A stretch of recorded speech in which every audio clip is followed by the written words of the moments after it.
Assalamualaikum warahmatullahi wabarakatuh. Saya Rizky Panji Patahan dari kelas Sosiologi 7D. Di sini saya akan menjawab soal-soal UTS Manajemen Sumber Daya Manusia.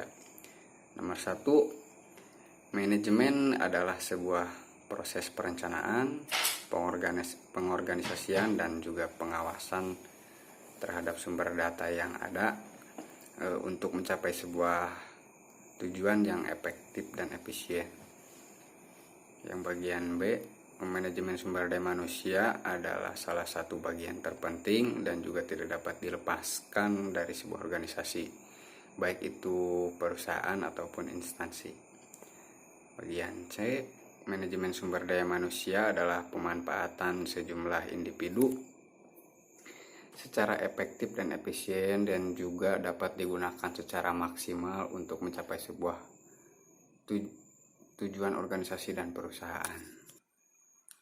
Dan untuk nomor 2, objek sasaran itu ada 4. Yang pertama itu sasaran organisasi. Sasaran ini untuk mengenali MSDM dan memberikan sebuah kontribusi atas efektivitas organisasi. Contohnya itu seperti perencanaan, pelatihan maupun juga seleksi. Untuk yang kedua itu sasaran fungsional. Di sini sasaran ini itu untuk mempertahankan kontribusi departemen SDM pada level yang cocok untuk kebutuhan organisasi. Contohnya itu seperti penempatan dan juga pengangkatan. Dan yang ketiga itu sasaran sosial. Sasaran ini selalu tanggap terhadap kebutuhan dan tuntunan masyarakat dan juga untuk meminimalisir dampak negatif terhadap tuntunan tersebut. Contohnya itu seperti keuntungan orang dan juga penentuan tuntunan hukum. Untuk yang keempat itu sasaran pribadi sosial.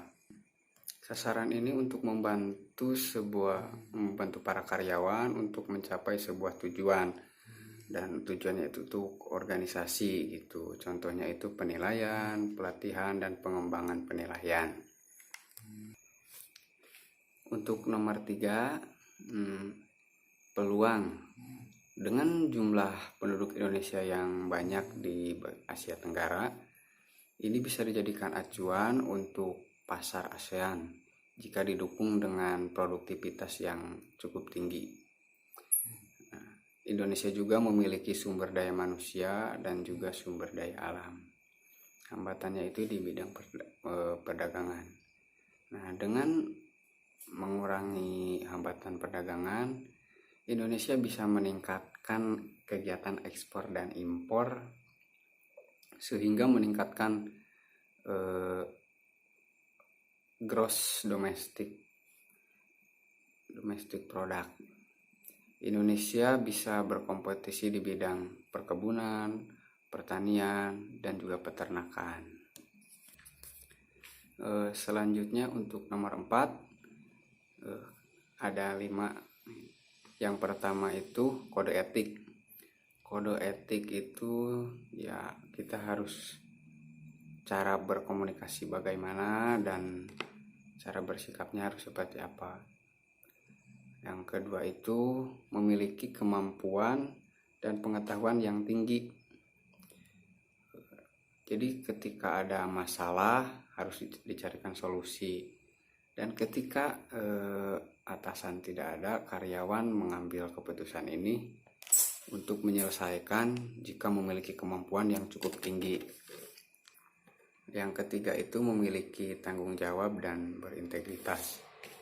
Bertanggung jawab atas pekerjaannya dan juga menjunjung tinggi nilai kejujuran dan juga kebenaran. Bagian keempat, memiliki perencanaan kerja yang baik. Jadi membuat karyawan mempunyai skill dalam bidang lain, jadi tidak hanya dalam satu bidang saja. Nah, bagian kelima itu memiliki kemampuan memotivasi. Jadi contohnya itu seperti atasan mampu memberikan motivasi kepada bawahannya supaya bekerja lebih giat dan bisa menghasilkan dan bisa mendapatkan hasil yang maksimal. Contohnya seperti itu.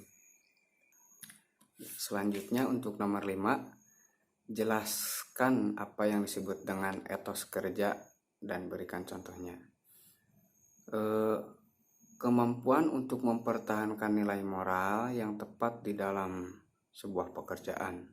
Cara seseorang melakukan tugasnya di tempat pekerjaannya dengan nilai moral yang positif.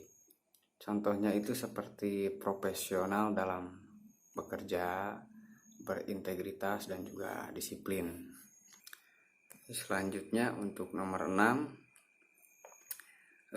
sebutkan hadis dan juga arti dan tujuannya.